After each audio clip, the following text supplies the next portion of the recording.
Dictionary data type లోపల మనకు first ఏ ప్యాటర్న్లో స్టోర్ అవుతుంది, తర్వాత దాన్ని ఏ విధంగా ప్రింట్ చేయాలనే కాన్సెప్ట్ చూద్దాం. సో ఫస్ట్ నాకు ఏం చేస్తానంటే సంథింగ్ ఒక వేరియబుల్ తీసుకున్నాను, ఆర్ అనే ఒక వేరియబుల్ తీసుకున్నాను. వేరియబుల్ నేమ్ ఏదైనా పర్లేదు. దెన్ మనం అసైన్ చేసే రూల్ ప్రకారం మనకి ఏం జరుగుతుంది అంటే అది లీస్టా టపులా డిక్షనరీ అని డిసైడ్ అవుతుంది. సో నేను ఇక్కడ ఏం చేస్తానంటే ఫ్లవర్ బ్రాకెట్ ఓపెన్ చేస్తామంటే అది దేని కిందకి వస్తుంది, డిక్షనరీ కిందకి వస్తుంది. ఈ డిక్షనరీ లోపల ఏంటంటే ఎప్పుడైనా కూడా కీకి వచ్చేసి సింగిల్ కోడెడ్లో మెన్షన్ చేయాలి. ఎప్పుడైనా కీకి వచ్చేసి ఏంటి సింగిల్ కోడెడ్లో మెన్షన్ చేయాలి. సో నేను సింగిల్ కోడెడ్లో రాస్తున్నాను, లైక్ నేమ్ అని తీసుకున్నాను. మళ్ళీ సింగిల్ కోడెడ్ అని క్లోజ్ చేస్తాను. కొలన్స్ అనేటివి ఇస్తాను. సింగిల్ కోడెడ్ ఇచ్చేసి కొలన్స్ ఇస్తాను. దాని ఇక్కడ నేమ్ అనేది ఏది కావాలో అది మెన్షన్ చేస్తున్నాను. నేను సర్వవాసి అని ఇస్తాను. Then comma. ఇక్కడ వరకు ఏం జరిగింది, కీ అండ్ కీ వాల్యూ అయిపోయింది. Key and key value. ఇక్కడ గుర్తుపెట్టుకోవాల్సింది ఏంటంటే మన క్యారెక్టర్ వచ్చినప్పుడు, కీ వాల్యూలో క్యారెక్టర్ వచ్చినప్పుడు దీనికి కూడా సింగిల్ కోడెడ్లో ఇంక్లూడ్ చేయాలి. అదే మనకు నెంబర్ ఆర్ డిస్మల్ వచ్చినప్పుడు సింగిల్ కోడెడ్ అవసరం లేదు, ఓన్లీ క్యారెక్టర్ వచ్చినప్పుడు మాత్రమే కీ వాల్యూకి సింగిల్ కోడెడ్ ఇవ్వాలి. కానీ కీకి మాత్రం ఏంటంటే ఎప్పుడు ఇవ్వాలన్నట్టు, కీకి వచ్చేసి సింగిల్ కోడెడ్ అనేది ఎప్పుడు ఇవ్వాలి. దెన్ నెక్స్ట్ ఇంకొక ఎలిమెంట్ అనేది ఇంకొక ఫీల్డ్ అండ్ ఫీల్డ్ నేమ్ అంటే key and key value add చేయాలంటే మళ్ళీ కామా ఇచ్చేసి ఏజ్ అని ఇస్తాను. ఏజ్ ఇచ్చేసి కొలన్స్ వాల్యూ మెన్షన్ చేస్తాను. సపోజ్ ఏజ్ వచ్చేసి 25 అని ఇస్తాను, కామా. నెక్స్ట్ క్లాస్ అనేది ఇవ్వాలి, క్లాస్ అని ఇచ్చాను. క్లాస్ అనేది ఏంటంటే మళ్ళీ కీ, తర్వాత మళ్ళీ కొలన్స్ ఇస్తున్నాను. కొలన్స్ ఇచ్చేసి నెక్స్ట్ ఏం చేస్తానంటే దాని నేమ్ వచ్చేసి అలాగే ఫస్ట్ క్లాస్ అని ఇస్తాను, లేదంటే ఇంటర్ అని ఇస్తాను, డిగ్రీ అని ఇస్తాను. క్యారెక్టర్ కాబట్టి ఏం చేస్తాను, సింగిల్ కోడెడ్లో మెన్షన్ చేస్తాను. ఇప్పుడు మనకు అసైన్ చేయడం వచ్చేసి ఏం చేసాం, కీ అండ్ కీ ఇచ్చాం. నేమ్ అనేది కీ, కీ వాల్యూ వచ్చేసి సర్వవాసి. ఏజ్ వచ్చేసి మనకి ఏంటంటే కీ, కీ వాల్యూ వచ్చేసి 25. నెక్స్ట్ వచ్చేసి కీ వాల్యూ వచ్చేసి దీన్ని ప్రింట్ ఒకసారి చేసి దాని యొక్క డాటా ప్రింట్ చూద్దాం. ప్రింట్ అని వచ్చేసి ఆర్ అని ఇస్తాను, టైప్ ఆఫ్ ఆర్ అని ఇస్తాను. సేవ్ చేసి రన్ చేస్తాను. ఇప్పుడు నాకేంటి దాని లోపల నా కీ ఎలిమెంట్, కీ ఎలిమెంట్ ఏమని చూపెడుతుంది, డిఐసిటి అని చూపెడుతుంది.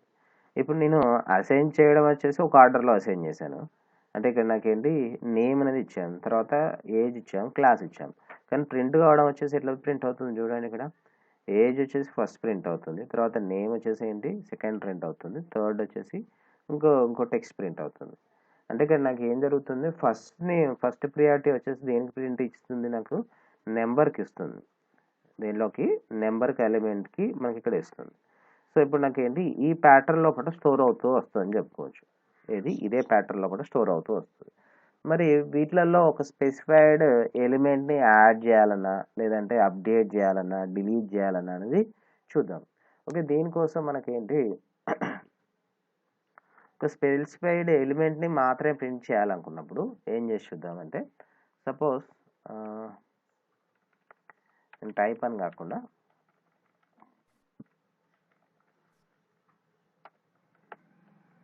సపోజ్ ఏజ్ అని ఇస్తున్నాను, సేవ్ చేసి రన్ చేస్తాను. ఏమేమి ప్రింట్ అయింది, నాకు ఏజ్ అనేది ఒక్కటి మాత్రమే ప్రింట్ అయింది. ఈ ప్లేస్లో వచ్చేసి ఏంటి ఏజ్ అనేది ఒకటి మాత్రమే. మనం ఇంతకుముందు ప్రీవియస్గా మాత్రం ఏం చేసాం, ఇక్కడ కీకి ప్రతి దానికి వచ్చేసి ఏంటి ఇండెక్స్ నెంబర్స్ ఉండే. ఇండెక్స్ నెంబర్స్ని ఇస్తే మనకు ప్రింట్ అయింది. ఇప్పుడు సపోజ్ ఇండెక్స్ నెంబర్ ట్రై చేసి చూద్దాం. సో సపోజ్ 0 ఇండెక్స్ నెంబర్ అంటే నేమ్ అనేది 0 ఇండెక్స్ నెంబర్ ఏముంటుంది, కీ ఎర్రర్ అనేది ఇండికేట్ చేస్తుంది. సో ఇప్పుడు మనకి ఇక్కడ ఫాలో కావాల్సింది ఏంటంటే దాని లోపల కీ ఎలిమెంట్ ఏంటి, కీ నేమ్ ఏంటి, ఆ నేమ్ మెన్షన్ చేయాలి. ఇప్పుడు సపోజ్ క్లాస్ ఏంటనేది రావాలనుకోండి, జస్ట్ క్లాస్ అని ఇచ్చేయండి. దెన్ అది కూడా మనకేంటి సింగిల్ కోడెడ్లో ఇచ్చేయండి. ఎందుకంటే క్లాస్ అనేది మనకేంటి క్లాసెస్ అండ్ ఆబ్జెక్ట్ అనే కాన్సెప్ట్ ఉంటుంది మనకు. క్లాస్ అనేది కూడా కీవర్డ్. ఇప్పుడు క్లాస్ అని ఇవ్వగానే ఏం జరిగింది, క్లాస్ అనేది ప్రింట్ అయింది. క్లాస్కి ఏ ఎలిమెంట్ ఉంది, డిగ్రీ అని ఉంది.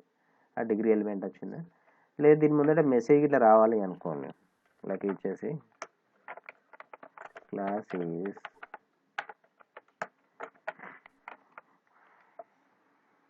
సో క్లాస్ ఈజ్ డిగ్రీ అని వచ్చింది.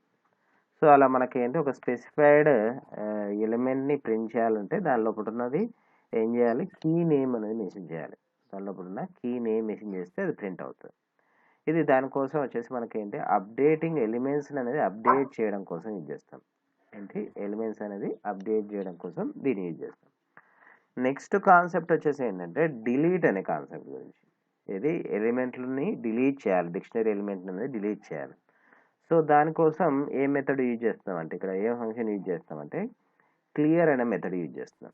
ఏంటి క్లియర్ అనే ఒక మెథడ్, డెల్ అనే ఒక మెథడ్. మరి ఇవి ఏం చేస్తాయో చూద్దాం. సో నేను ఇక్కడ డైరెక్ట్ ఏం లిస్ట్ ఉందో అంత ప్రింట్ చేద్దాం ఒకసారి. టపుల్లో మన డిక్షనరీ లోపల ఏమేమి ఎలిమెంట్స్ ఉన్నాయో అవన్నీ ప్రింట్ చేద్దాం. తర్వాత నెక్స్ట్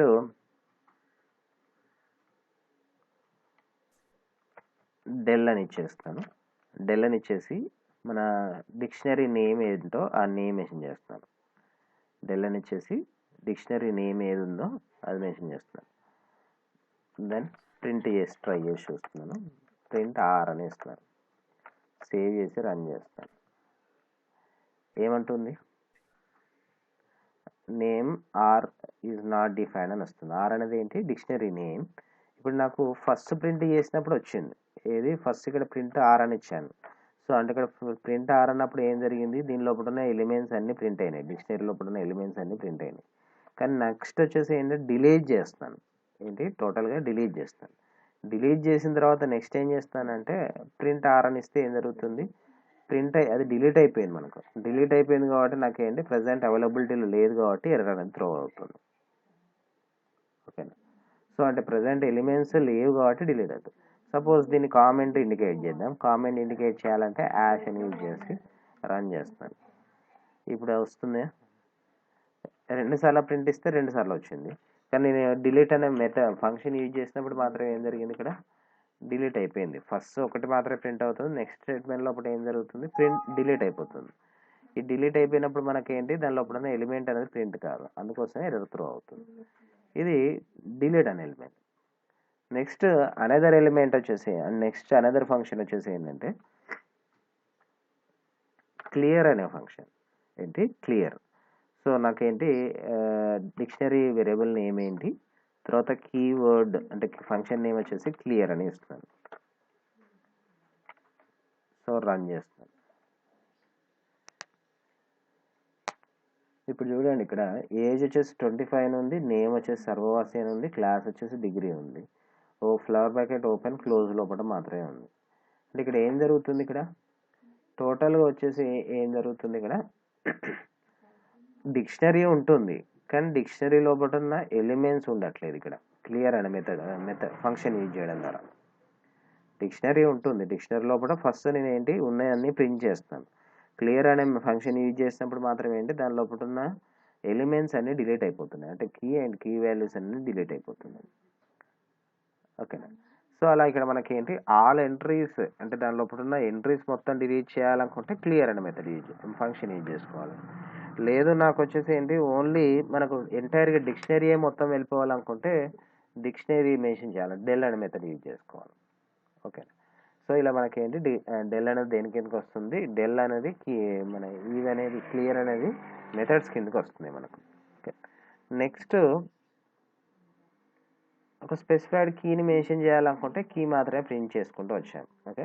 ఇక్కడ మనకు నెక్స్ట్ వచ్చేసి ఏంటంటే బిల్ట్ ఇన్ ఫంక్షన్స్ గురించి డిస్కస్ చేసుకోవాలి. ఏంటి బిల్ట్ ఇన్ ఫంక్షన్స్ గురించి డిస్కస్ చేయాలి. ఇప్పుడు నాకు ఏదైనా ఒక స్పెసిఫైడ్ కీని మెన్షన్ చేస్తే అది మాత్రమే ప్రింట్ అవుతుంది. అలానే మనకేంటి క్లియర్ చేయాలంటే క్లియర్ చేస్తాం, డిలీట్ చేయాలంటే డిలీట్ చేస్తాం. సో ఇప్పుడు నెక్స్ట్ వచ్చేసి ఏ ఫంక్షన్ ఏ మెథడ్ ఫంక్షన్స్ యూజ్ చేస్తామంటే కంపేర్ అనే మెథడ్ గురించి చూస్తున్నాం. ఏంటి మెథడ్ నేమ్ వచ్చేసి ఏంటి కంపేర్ అన్న. ఓకే. సో ఇక్కడ కంపేర్ అన్నప్పుడు ఏం జరుగుతుందో చూద్దాం. ఓకే. సో దీనికి అనదర్ లీస్ట్ అనేది మెన్షన్ చేస్తాను. కే అని ఒక వేరియబుల్ తీసుకొని సేమ్ ఎలిమెంట్స్ తీసుకున్నాను, దీన్నే కాపీ చేసి పేజ్ చేస్తాను. కాపీ చేసి పేజ్ చేస్తాను. నేమ్ సర్వవాసి ఏజ్ ఇదంతా సేమ్ యాస్టీస్ ఇచ్చాను. సో ఇక్కడ నాకు దీన్ని ఇంప్లిమెంట్ చేయడం కోసం ఎలా ఇస్తామంటే ఫ్లవర్ బ్రాకెట్ ఓపెన్, ఇక్కడ మెసేజ్ రాస్తున్నాను. రిటర్న్ వాల్యూ అని రాస్తాను. దెన్ ఇక్కడ మనకి ఏంటంటే ఫార్మాటింగ్ స్ట్రింగ్స్ అనేటివి ఉంటాయని చెప్పుకున్నాం. ఇంటీజర్కి వచ్చేసి %d అని, %s అయితే మనకు స్ట్రింగ్ అయితే, %f అయితే ఫ్లోట్ కంటాం. మరి ఇవి ఎందుకోసం మెన్షన్ చేస్తానంటే ఒకటే ప్రింట్ ఫంక్షన్ లోపల నెంబర్ ఆఫ్ వాల్యూస్ అనేది ప్రింట్ చేయాలి. దెన్ వాటి యొక్క పొజిషన్స్ అనేది ఎక్కడ కావాలనుకుంటే ఎగ్జాక్ట్గా అక్కడే రావాలి అన్నప్పుడు నేను ఈ ఫార్మాటింగ్ స్ట్రింగ్స్ అనే కాన్సెప్ట్ యూజ్ చేస్తాను. సో ఇక్కడ నాకు ఏం చేస్తానంటే %d అని యూజ్ చేస్తాను. డబుల్ కోటెడ్స్ క్లోజ్ చేసిన తర్వాత పర్సంటేజ్ అని ఇచ్చేసి దెన్ ఇక్కడ మనకు స్టార్టింగ్ డబుల్ కోటెడ్స్ ఇస్తే ఎండింగ్ కూడా డబుల్ కోటెడ్స్ ఇవ్వాలి. పర్సంటేజ్ ఇవ్వండి, కామా అవసరం లేదు ఇక్కడ. దెన్ ఇక్కడ ఫంక్షన్ నేమ్ మెన్షన్ చేస్తాను. CMP అనే ఫంక్షన్ యూజ్ చేసి ఫస్ట్ డిక్షనరీ నేమ్ వచ్చేసి R అనేది డిక్షనరీ నేమ్, K అనేది కూడా డిక్షనరీ నేమ్. ఇవి రెండింటి మధ్యలో కంపారిజన్ చెక్ చేయాలి. సేవ్ చేసి రన్ చేస్తాను. ఏం జరుగుతుంది ఇక్కడ? రిటర్న్ వాల్యూ వచ్చేసి 0 అని వచ్చింది. ఎందుకు? దీనిలో ఎలిమెంట్స్ వచ్చేసి నాకు సేమ్ ఉన్నాయి. ఇప్పుడు నాకు నేమ్ అనేది ఏజ్ అనేది దాని లోపల ఉన్న కీ వాల్యూస్ కూడా సేమ్ ఉన్నాయి. అందుకోసం నాకు ఏది రిటర్న్ అయింది? 0 అనేది రిటర్న్ అయింది. సపోజ్ నేను క్లాస్లో వచ్చేసి ఇంటర్ అని ఇచ్చాను. కీ నేమ్ వచ్చేసి సేమే, కీ వాల్యూ మాత్రం డిఫరెంట్. సో చూడండి ఏది రిటర్న్ అవుతుంది? -1 అనేది రిటర్న్ అయింది. సో సపోజ్ క్లాసెస్ అని ఇచ్చాను, కానీ దీనిలో మాత్రం డిగ్రీ అని ఇచ్చాను.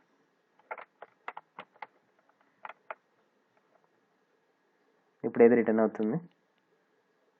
-1 రిటర్న్ అవుతుంది. ఇప్పుడు నాకు ఏంటి? దీనిలో మొత్తం ఎంటైర్ డేటా సేమ్ ఉన్నప్పుడు 0 రిటర్న్ అవుతుంది. ఒక్క ఎలిమెంట్ అంటే key and key value common కాకపోయినా కూడా నాకు ఏది రిటర్న్ అవుతుంది? -1 అనేది రిటర్న్ అవుతుంది. ఇలా మనకి ఏంటి కంపేర్ అయిన ఫంక్షన్ ద్వారా కూడా చూడొచ్చు. ఓకే, అంటే సేమ్ వచ్చినప్పుడు 0 రిటర్న్ అవుతుంది, సేమ్ రానప్పుడు మాత్రం ఏం జరుగుతుంది? 0 రిటర్న్ అవుతుంది. సో సపోజ్ మొత్తం చేంజ్ చేసి చూద్దాం. అంటే ఒకటి మాత్రమే చేంజ్ చేస్తుంటే ఇట్లా వచ్చింది కదా. సో సపోజ్ నేమ్స్ అని ఇచ్చాను, ఏజ్స్ అని ఇచ్చాను, దీని లోపల సంథింగ్ C అని ఇచ్చాను, ఏజ్ వచ్చేసి సంథింగ్ నెంబర్ ఇచ్చాను, డిగ్రీస్ అని ఇచ్చాను. సో రన్ చేస్తాను. ఏది రిటర్న్ అవుతుంది? అయినా కూడా -1 అనేది రిటర్న్ అవుతుంది. అంటే ఇక్కడ మనం గుర్తుపెట్టుకోవాల్సింది ఏంటంటే మనకు ఎంటైర్గా మ్యాచ్ అయినప్పుడు 0 రిటర్న్ అవుతుంది. దీని లోపల కీ వాల్యూ అయినా మ్యాచ్ కాకపోయినా ఏది రిటర్న్ అవుతుంది? -1 అనేది రిటర్న్ అవుతుంది. సో ఇలా మనకేంటి డిక్షనరీ ఫంక్షన్స్ లోపల కంపేర్ అయిన ఫంక్షన్ యూజ్ చేస్తాం. డిక్షనరీలో వచ్చేసి ఏం చేస్తాం? కంపేర్ అయిన ఫంక్షన్ ద్వారా ఈ విధంగా చేస్తాం. నెక్స్ట్ ఫంక్షన్ వచ్చేసి ఏంటంటే లెంత్ అనే ఫంక్షన్ గురించి చూడాలి. నెక్స్ట్ ఫంక్షన్ లెంత్ అనే ఫంక్షన్. ఈ లెంత్ అనే ఫంక్షన్ ఏం చేస్తా అంటే లెంత్ అనేది ఫైండ్ అవుట్ చేయడం కోసం, దేనికోసం? లెంత్ అనేది ఫైండ్ అవుట్ చేయడం కోసం, అంటే దాని లోపల ఎన్ని ఎలిమెంట్స్ ఉన్నాయని ఫైండ్ అవుట్ చేయడం కోసం మనకు లెంత్ అనే ఫంక్షన్. సో ఇక్కడ నాకు ఏం చేద్దాం? ఈ ఫంక్షన్ ప్లేస్లోనే లెంత్ అని ఇస్తాను. ఏ డిక్షనరీ కావాలో ఆ డిక్షనరీ నేమ్ మెసేజ్ అయింది. ఇక్కడ మెసేజ్ చేంజ్ చేయలేదు నేను అంతే. ఇక్కడ నాకు ఎంత ఉంది? K అనే ఎలిమెంట్స్ వచ్చేసి 1, 2, 3 ఎలిమెంట్స్ ఉన్నాయి. సో అంటే ఇక్కడ నాకు 3 కీస్ ఉన్నాయి కాబట్టి 3 కీస్ అనేది ఫైండ్ అవుట్ చేస్తాను. అది మనకు లెంత్ అనే ఫంక్షన్ ద్వారా రిటర్న్ చేస్తాం.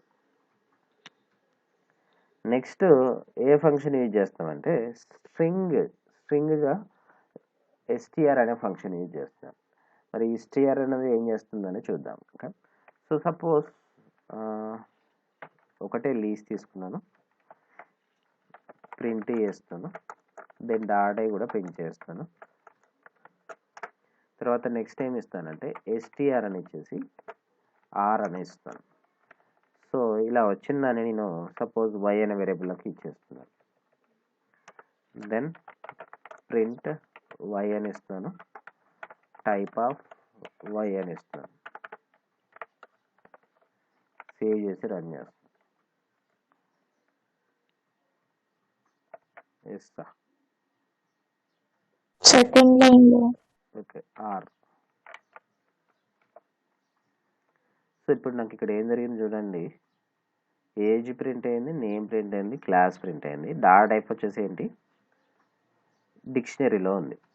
ఓకే, తర్వాత నెక్స్ట్ వచ్చేసి మనకి ఏం జరుగుతుంది చూడండి. ఇలా కన్వర్ట్ చేశాం కదా, అంటే టోటల్గా ఉన్నదాన్ని నేను వచ్చేసి ఏం చేస్తాను, స్ట్రింగ్గా కన్వర్ట్ చేశాను. టోటల్గా దాని లోపల ఉన్న డాటా టైప్స్, దాని లోపల ఉన్న ఎలిమెంట్స్ని వచ్చేసి ఏం చేస్తాను, ఎస్టీఆర్లో కన్వర్ట్ చేయాలన్నప్పుడు ఇక్కడ యూజ్ చేసే ఫంక్షన్ వచ్చేసి ఏంటంటే ఎస్టీఆర్ అనే ఫంక్షన్. ఎస్టీఆర్ అనే ఫంక్షన్ ఏం చేస్తుంది, మనకు దాని యొక్క ఏమేమి టైప్స్గా ఉన్నాయని ఇండికేట్ చేస్తుంది. అంటే మనకు టోటల్గా ఎంటైర్ డిక్షనరీని మొత్తం స్ట్రింగ్గా కన్వర్ట్ చేస్తుంది. ఎంటైర్ డిక్షనరీని మొత్తం స్ట్రింగ్ కన్వర్ట్ చేయడం కోసం ఎస్టీఆర్ అనే ఫంక్షన్ ద్వారా యూజ్ చేసుకోవచ్చు. సో ఇది దాని గురించి అనుకోవచ్చు. నెక్స్ట్ టైప్ అనే ఫంక్షన్ దేన్ని రిటర్న్ చేస్తాను అనుకున్నాం, డాటా టైప్ని రిటర్న్ చేయడం కోసమే టైప్ అనే ఫంక్షన్ యూజ్ చేస్తాం. సో ఇప్పుడు నాకు ఎంటైర్ డాటా టైప్ ఇండికేట్ కావడం కోసం మనకు డిక్షనరీ నేమ్ మెన్షన్ చేస్తాను. అలా కాకుండా ఒక స్పెసిఫైడ్గా ఒక కీ మాత్రమే మెన్షన్ చేస్తే వస్తుందా లేదా చూద్దాం. సో ఇప్పుడు నాకు దీనిలో వచ్చేసి ఆర్ అనేది మెన్షన్ చేస్తాను. ఆర్ అనేది మనకు డిక్షనరీ నేమ్. దీనిలో వచ్చేసి కీ మెన్షన్ చేస్తాను. సపోజ్ ఏజ్ అని ఇస్తాను. సేవ్ చేసి రన్ చేస్తాను. సో ఎన్ని పారాగ్రాఫ్స్ క్లోజ్ చేస్తే అన్ని ఓపెన్ చేస్తాను. క్లోజ్ చేయాలి. ఎక్స్ట్రా వచ్చింది. Okay, bracket.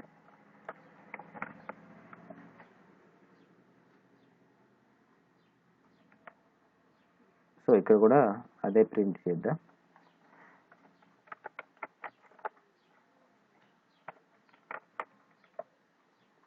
సో అదేంటి, ఇంటీజర్లో ఉన్నది. సపోజ్ క్లాస్ అని తీసుకున్నాను. దేంట్లో ఉంది, స్ట్రింగ్లో ఉంది. నేను నేమ్ అనేది కూడా స్ట్రింగ్లోనే ఉంది. సో ఇవన్నీ దేని కిందకి వస్తుందంటే డిక్షనరీ ఫంక్షన్స్ కిందకి వస్తున్నాయి. ఏ ఫంక్షన్స్, డిక్షనరీ ఫంక్షన్స్ కింద. దీనిలో కూడా మనకు మెథడ్స్లో కూడా కొన్ని మెథడ్స్ చూసాం కదా. ఏ మెథడ్స్ యూజ్ చేసాం, క్లియర్ అనే మెథడ్ యూజ్ చేసాం. క్లియర్ అనే మెథడ్ ఏం చేస్తాం అనుకున్నాం, దాని లోపల ఉన్న ఎలిమెంట్స్ అనేది క్లియర్ చేయడం కోసం క్లియర్ అనే మెథడ్. అలానే ఎక్కువ కొన్ని మెథడ్స్ అనేది వాటి గురించి చూద్దాం.